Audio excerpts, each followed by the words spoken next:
voy de inmediato a plantearte lo siguiente, Taleb, a ver si es que también moderamos ahí un poco el audio que tenemos en la conexión. Sí. Pero Irán no confía en promesas, dice, ni en palabras, sino que solo los hechos que valen más que las palabras. Lo ha dicho así parte de la autoridad. No actuaremos antes de que lo haga la otra parte. ¿Qué demuestra, Taleb, Irán al establecer reglas claras de lo que significa llegar finalmente a un acuerdo? El discurso del presidente Donald Trump desde el principio ha intentado demostrar que ciertamente Washington es quien toma las decisiones, ¿no? Yo creo que efectivamente, como afirmas, el discurso de Donald Trump ha intentado proyectar la imagen de que es Washington quien marca el ritmo y las condiciones en estas negociaciones. Sin embargo, yo creo que el hecho de que Irán no haya presentado todavía su respuesta definitiva evidencia que la decisión final y también quien establece las reglas seguirá siendo Irán, que Irán conserva esa capacidad de negociación. Y también podemos ver claramente que la posición de Irán parte de una experiencia histórica en todas las negociaciones que ha habido en el pasado, tanto entre Estados Unidos con Irán como con la Unión Europea o el bando occidental con Irán. Hemos visto cómo Irán ha estado siempre predispuesta a llegar a un acuerdo, siempre ha estado predispuesta a cumplir las condiciones de ese acuerdo y sin embargo siempre los fallos, siempre las traiciones, siempre las retiradas a última hora, siempre las retiradas de los acuerdos ya firmados ha sido por parte de Estados Unidos. Esto es lo que hemos observado durante los últimos 10 o 15 años, ¿no? Por lo cual yo creo que Irán aquí parte de una experiencia histórica en lo que son las negociaciones, sabe cómo manejar los tiempos, sabe cómo manejar las condiciones y sobre todo sabe cómo reclamar antes hechos, realidades tangibles sobre el terreno más que palabras, que las palabras como hemos visto y como acabo de comentar se podrían perfectamente desligar de la realidad como ha pasado en el pasado, ¿no? Bien, y en ese mismo tema, Taleb, el portavoz de la Cancillería iraní ha declarado que continúan los intentos y los intercambios de mensajes con Estados Unidos y aún no se ha alcanzado un entendimiento final. Ismail Baqai ha reaccionado a las afirmaciones del presidente de Estados Unidos, Donald Trump, quien, como decíamos, había anunciado previamente el fin del bloqueo naval contra Irán. Las negociaciones se centran en poner fin a la guerra impuesta en Irán en cuanto al bloqueo naval impuesto por Estados Unidos tras el alto al fuego entre Teherán y Washington desde el 8 de abril a la fecha.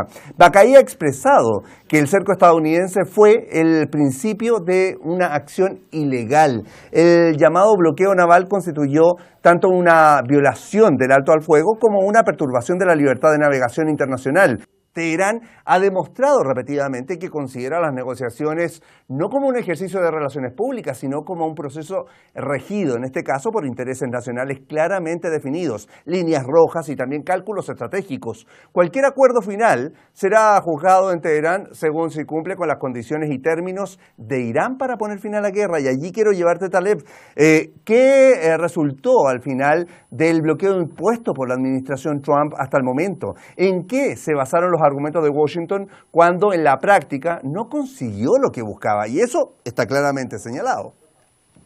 Bueno, yo creo que si volvemos o hacemos un repaso cronológico de los hechos, vemos que las sanciones siempre han estado ahí. De hecho, Irán es catalogado como el país más sancionado de la historia y básicamente Washington ha sumado más sanciones justificando que estas acciones buscaban de algún modo, especialmente en el panorama actual, modificar el comportamiento estratégico de Irán y aumentar la presión para obligar a Irán a aceptar determinadas condiciones en estas negociaciones que se están llevando a cabo. Pero yo creo que sin embargo, pese a las sanciones, pese al aislamiento económico, pese a las medidas militares, yo creo que la República Islámica de Irán mantuvo intacta su estructura política, militar y también de seguridad nacional. Y creo que más aún Irán ha sabido continuar desarrollando esas relaciones estratégicas con actores regionales y también preservó su capacidad de influencia en el África Occidental. Por lo cual, Estados Unidos ya no tiene ningún tipo de salida en cuanto a la forma de intentar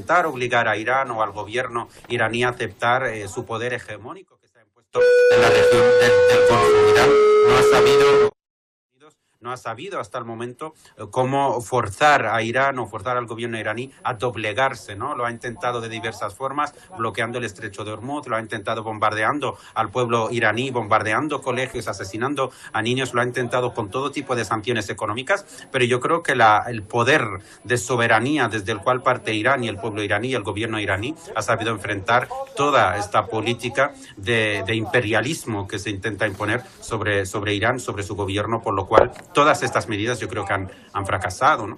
Estamos junto a Taleb Ali-Salem, escritor y analista internacional desde Madrid, España, analizando esto, y voy de inmediato contigo, Taleb, en este caso, ¿qué representa a nivel internacional hoy en día Irán para los objetivos que tiene Estados Unidos como potencia mundial y que hoy día se ha visto bastante complicado? Esto luego de no conseguir el apoyo que buscó, por ejemplo, entre sus socios europeos, los de la OTAN o también sus aliados en la región de Asia Occidental. Bueno, yo creo que el hecho de que Irán se haya posicionado, no solo ahora, sino también históricamente frente a ese poder hegemónico estadounidense que se ha impuesto en el mundo, no solo en la parte del Golfo, no solo en la parte de Oriente Próximo, sino también lo hemos visto en África, lo hemos visto en Latino y Hispanoamérica, hemos visto cómo el poder estadounidense se ha establecido siempre sin ningún tipo de frontera casi, ¿no? Se imponía a través de la guerra, se imponía a través de la ocupación, se imponía a través de generar conflictos internos, de generar inseguridad, incluso de generar hambrunas, siempre por sus beneficios políticos, sus beneficios estratégicos y sobre todo sus beneficios económicos, ¿no? Entonces, desde el establecimiento de la República Islámica en Irán, hemos visto cómo Irán ha abanderado esa lucha contra ese poder hegemónico estadounidense. Estados Unidos ha intentado absolutamente todo para enfrentarse a Irán, para doblegar a Irán, para derrocar a Irán, para doblegar la soberanía del pueblo iraní, que ha sabido cómo enfrentar durante tantos años todo tipo de sanciones, y está sabiendo ahora también de las mejores formas como enfrentar también la guerra, como enfrentar las bombas, como enfrentar la brutalidad del desastre y la sangre que ha provocado Estados Unidos y sus bombardeos sobre Teherán, incluso sobre colegios, asesinando a cientos de niños, ¿no? Por lo cual yo creo que Estados Unidos ha fracasado, y lo que estamos viendo es cómo fracasa no solo Estados Unidos en la imposición de su poder hegemónico, estamos viendo cómo fracasa todo un modelo que durante tantos años se ha impuesto a tantos pueblos en el mundo. Yo creo que Irán no solo está defendiendo su propia soberanía, no solo está defendiendo su propia libertad, sino que Irán está defendiendo un modelo, que es el modelo de los pueblos soberanos, que es el modelo de los pueblos que luchan por su libertad, ¿no? Y creo que está también rompiendo un mismo bando que siempre hemos visto unificado, que es el bando occidental, ya sea a través de la OTAN o ya sea a través de las colaboraciones de ciertas potencias europeas, siempre en las guerras de Estados Unidos contra el pueblo de Irak o contra el pueblo de Afganistán o contra el pueblo libio. Hemos siempre visto un mismo bloque unido siguiendo a Estados Unidos en este tipo de ataques, y yo creo que la resistencia bien llevada por parte de Irán ha sabido fragmentar ese bloque occidental, y hemos visto que muchas potencias europeas no han querido apoyar a Estados Unidos esta vez, porque es un modelo, el de Estados Unidos, el del desastre, el de la guerra, el de la ocupación, un modelo que está fracasando, y ese fracaso ha sido gracias a la resistencia antiimperialista y anticolonial del pueblo iraní, de su gobierno y de su ejército también. Taleb, por último te pregunto, bien breve, pero es interesante el siguiente punto. Irán ha abordado con Omán acerca de la administración conjunta, por ejemplo, del estrecho de Hormuz en un futuro cercano. Ha informado así el ministro de Exteriores incluso de Irán. El ministro de Asuntos Exteriores omaní, por su parte, Badr al-Busaidi, expresó la solidaridad con Irán, al mismo tiempo señalando que son países socios dentro de la propia región ante cualquier amenaza. ¿Qué significa este gesto diplomático tras las amenazas propiamente tal del presidente Trump contra Omán, si es que llegaba a apoyar a Irán, digo?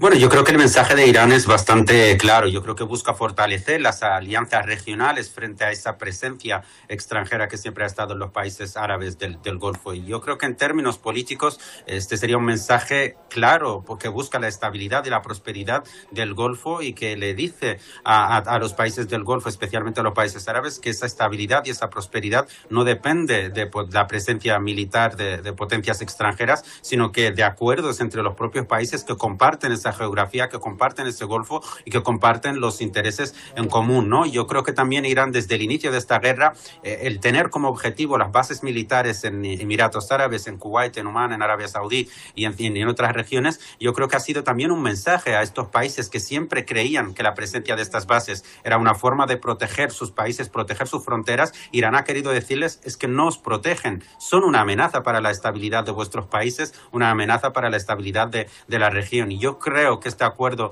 o digamos, formato que se está presentando de doble gestión entre Omán y Irán del Estrecho manda un claro mensaje de que el futuro de la región se basa en la alianza de los países de la región sin presencia estadounidense y sin presencia de potencias extranjeras. Bien, y nos vamos a quedar con eso por el momento. Taleb Ali-Salem, muchísimas gracias por estar detrás de la razón el día de hoy en este análisis. Hasta la próxima. Muchas gracias. Placer.